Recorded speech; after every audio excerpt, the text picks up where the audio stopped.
Então nós vamos agora falar um pouco mais dos ambientes intermediários, que são aqueles que a gente mais encontra no nosso trabalho. Não são nem difusos nem dramáticos, mas são a média entre uns e outros, ou seja, chama de cênicos, porque eles têm interesse visual, eles não são difusos e monótonos, e alguns podem estar mais pronunciadamente para os ambientes difusos, outros mais para os ambientes dramáticos, ou seja, onde há menos luz difusa, mais dramaticidade, onde há mais luz difusa, menos dramaticidade, mas sempre todos eles têm um desenho interessante que causa um interesse visual que não é encontrado nos ambientes puramente difusos.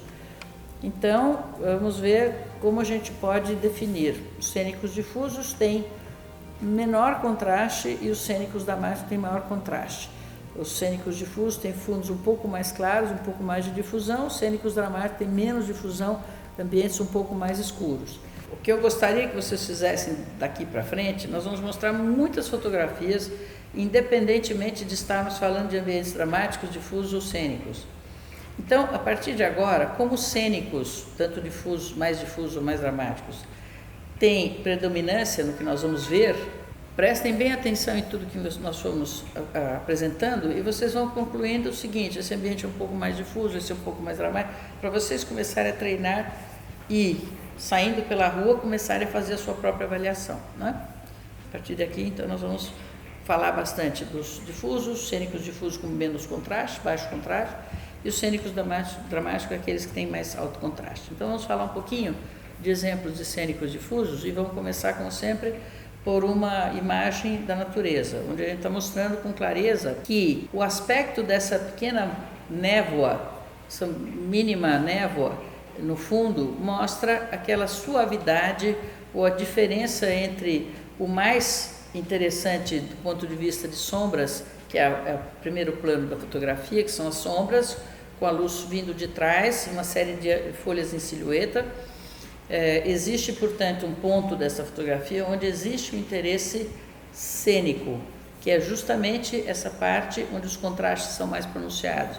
Mas, no mais, a fotografia é difusa. Então, lembrem-se, essa luz difusa de uma névoa mais ou menos mágica, pode muito bem ser dada pelos luminárias que têm um difusor, principalmente abajures. Aqui já temos um cenário um pouco mais marcado, onde existe uma homogeneidade, uma certa repetição, principalmente dos galhos das árvores, mas há o contraste de alguns elementos em negativo pronunciado. Então, isso é uma coisa também para se fazer chamar atenção. Esses arrozais, eles são muito interessantes, porque no caso aqui um arrozal com luz bastante difusa, provavelmente não havia muito, não é um dia ensolarado, o céu não estava completamente aberto, porque tem áreas um pouco mais claras, um pouco mais escuras, o que sugere um pouquinho de nuvens aqui, um pouco mais de abertura ali.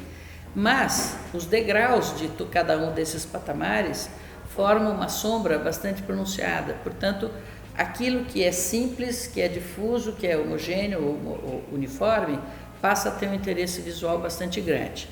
Então, eu realmente chamo a atenção de pequenas coisas, por exemplo, escadas acabam dando esse efeito. Essa seria uma escada muito bem iluminada se fosse iluminada dessa forma. Então, por exemplo, os dormitórios, de uma forma geral, quartos, têm a tendência a ter um ambiente cênico de característica difusa, porque evidentemente ninguém gosta de dormir num quarto que é uma imagem de pré-tempestade, obviamente.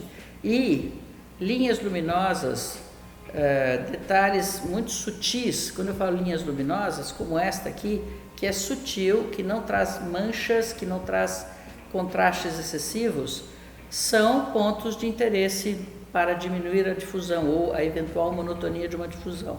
E as luminárias de cabeceira, geralmente abajures ou luminárias de leitura, como essa aqui, também podem trazer pontos focais. Eu prefiro abajures sempre na cabeceira, mas cada um aprecia o que prefere, né? Então não vou discutir, mas eu acho que abajures em cabeceira são fundamentais, assim como abajures em áreas de estar também são importantes.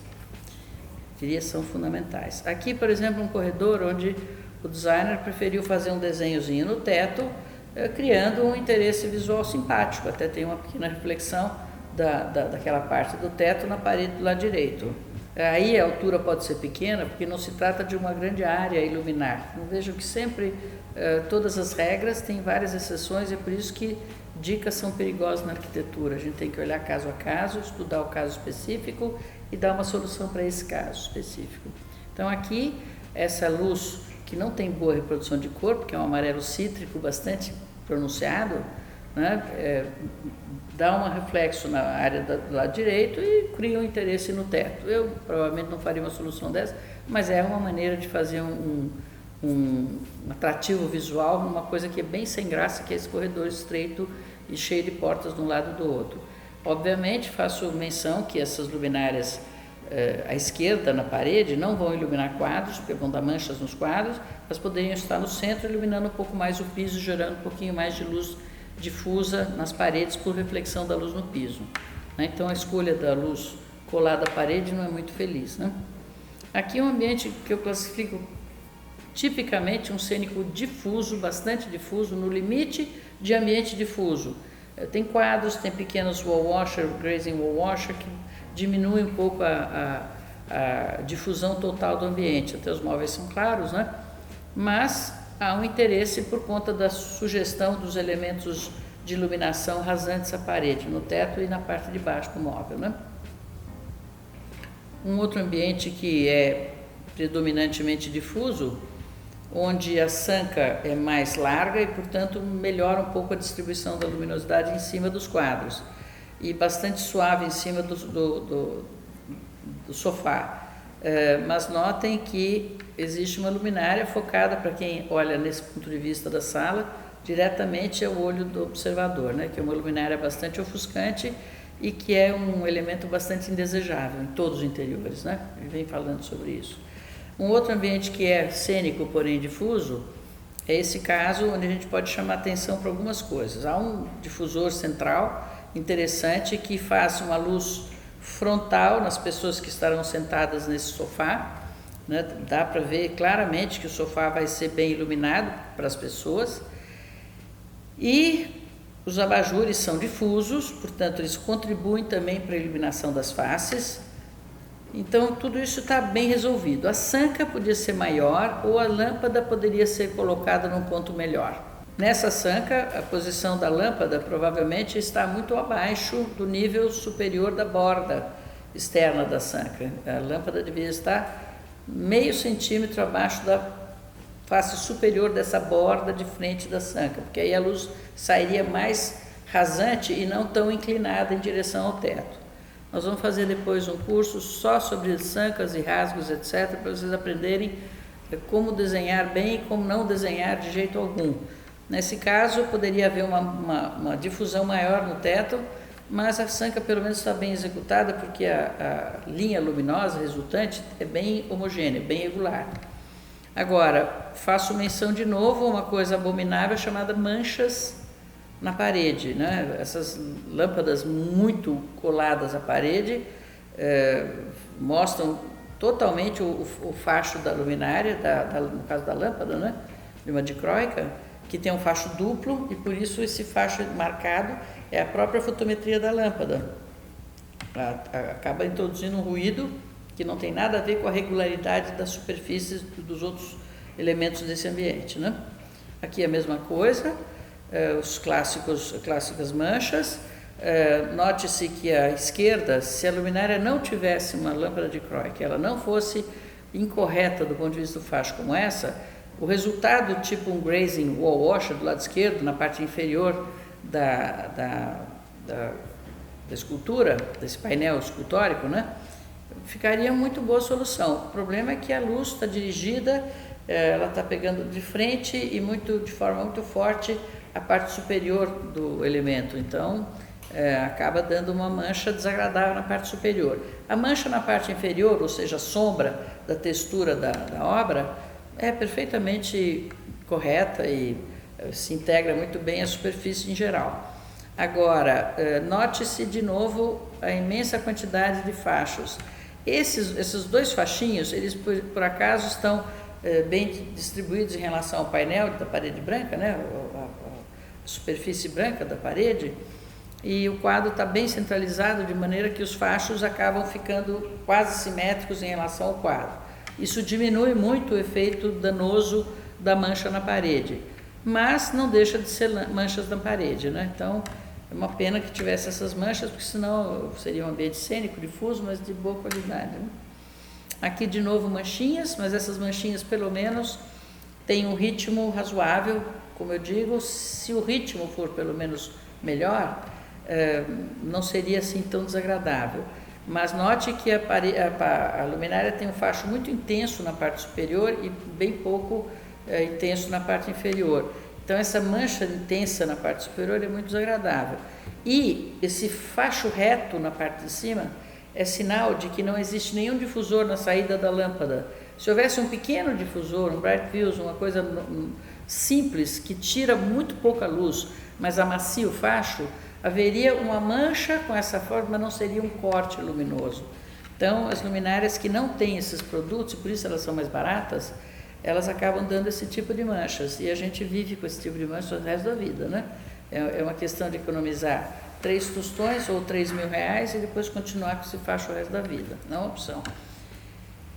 Aqui gosto muito dessa escada e da solução que é dada a ela em termos de iluminação, porque não só ela é bastante segura, mas ela, esse corrimão iluminado aqui, na minha opinião, com uma boa intensidade, ou seja, uma distribuição de luz uniforme, de cima para baixo, não tem manchas e não cria uma explosão de luminosidade que impede a visualização dos degraus da escada.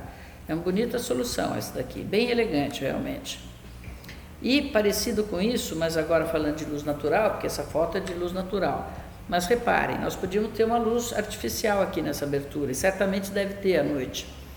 Reparem como a luz vinda do lado cria sombras e dá a esse ambiente um pouco de dramaticidade, um pouco de interesse visual que não teria no outro caso, se não houvesse essa luz lateral.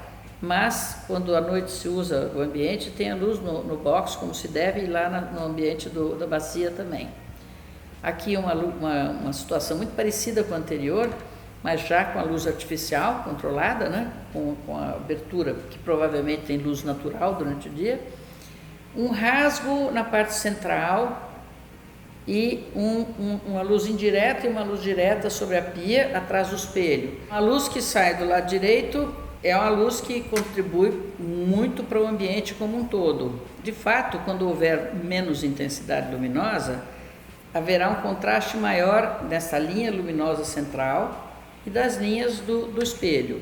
Mas o desenho desse ambiente é muito interessante, ele tem uma cenografia bacana, porque tem os nichos que estão aparecendo bem, embora tenha mais luz no fundo do nicho do que na frente, mas estão aparecendo bem. Então, um típico cenário de luz difusa, porém com interesse de variedade de efeitos, que faz o ambiente se tornar um ambiente cênico difuso. Aqui já começamos a ter uma quantidade maior de contraste, né? Um hotel em Kyoto, muito bonito o ambiente. E uma observação que eu faço, essa luz difusa junto às paredes, que aumenta o aspecto cênico de um grazing wall washer, porque tem tanto elementos alto relevo como baixo relevo. Então cria um cenário bastante bonito nas paredes do banheiro. Mas eu teria diminuído muito a luz dos cantos. Reparem como no canto há uma conjunção, a soma dos dois cantos dá uma luminosidade maior e isso perturba um pouquinho o desenho das duas paredes. Se tivesse um terço de luz em cada um desses, a gente teria uma quantidade menor aqui e a gente veria melhor essa aresta do canto, né?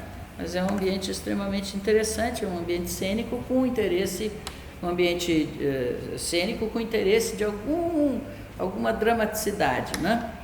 Aqui já tem uma dramaticidade um pouquinho maior, porque a luz embaixo e a luz em cima fazem com que todo o centro fique muito homogêneo e muito difuso, né? Sem contar que lá lado direito existe uma luz debaixo do plano da pia, né? Aqui, idem, há um interesse cênico maior. Essa luz sob a bancada é interessante, porque ela ilumina o piso de uma forma variada, e há duas linhas luminosas frontais, o que para quem está usando esse ambiente é muito bom. Maquiagem, barbear, etc., a luz frontal é excepcionalmente boa. E essa luzinha difusa rente à parede é muito mais cênica do que funcional, né? Tem uma luz difusa indireta aqui que talvez fosse dispensável, ela é puramente cênica, realmente. No outro caso aqui, no ambiente de escritório,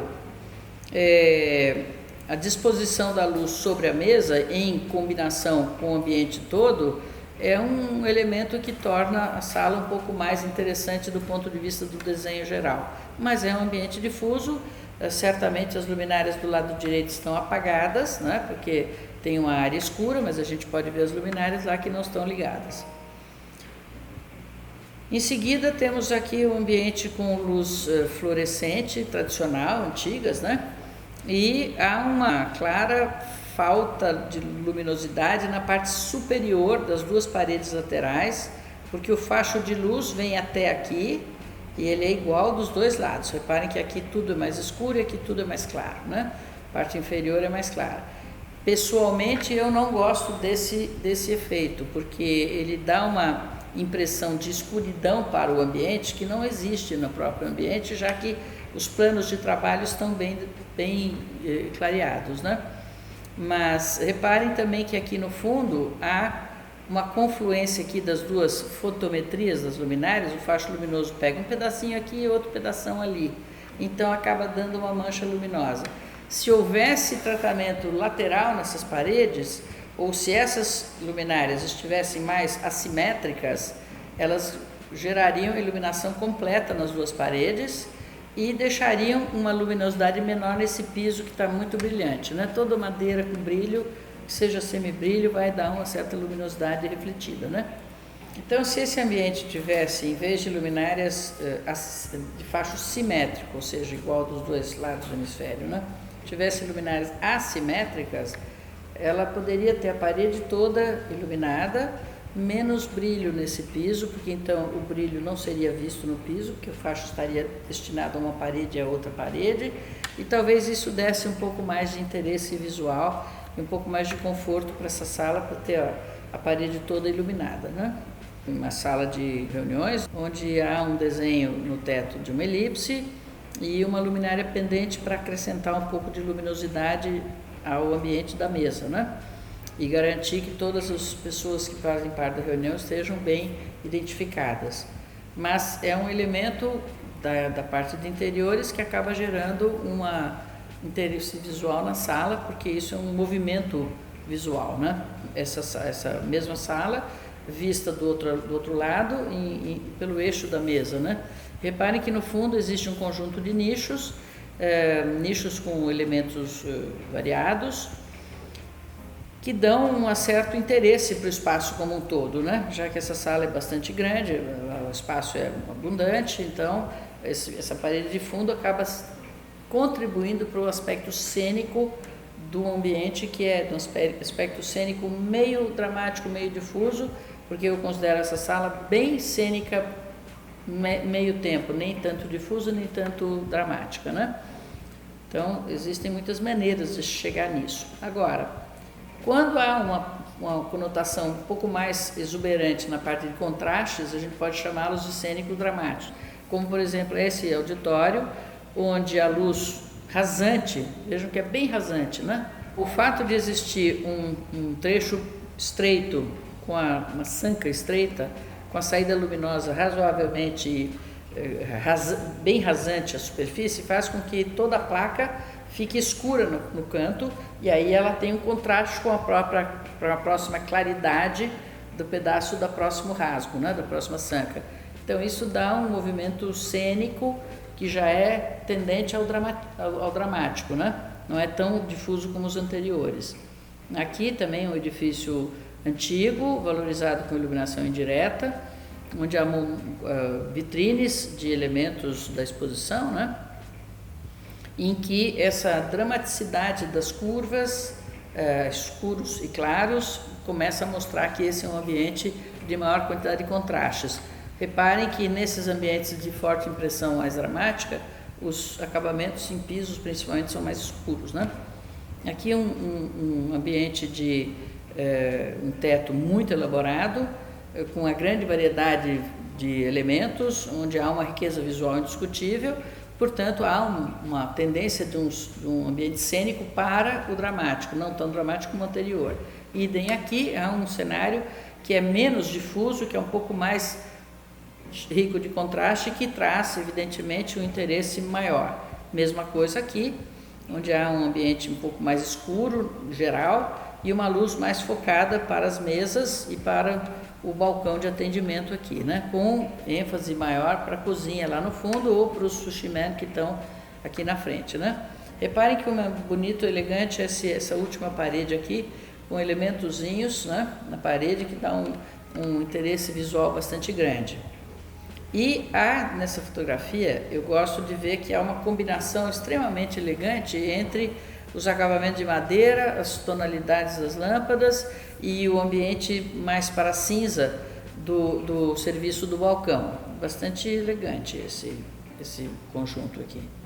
Ou esse hall de entrada de residência, uma residência rica, evidentemente, com pendentes interessantes, né? Fazendo um contraponto entre acabamentos mais escuros e pontos focais, como essa estatuária aí no fundo, que dão interesse cênico para dramático, mais do que nos outros ambientes. Então, é mesmo aspecto dramático nesse hotel em Kyoto, que realmente tem alguns detalhes muito ricos, fazendo referência à arte japonesa de trabalho de madeira. Então existem essas luzes atrás desses elementos de madeira e reparem, há fachos luminosos dirigidos especificamente à orientação dos quartos e a essa orquídea aqui no meio, que é um elemento decorativo. Não há manchas de fachos, há claridades que evidenciam informação, mas não manchas. Faço questão de falar isso, porque nós vamos falar muito de manchas luminosas, né?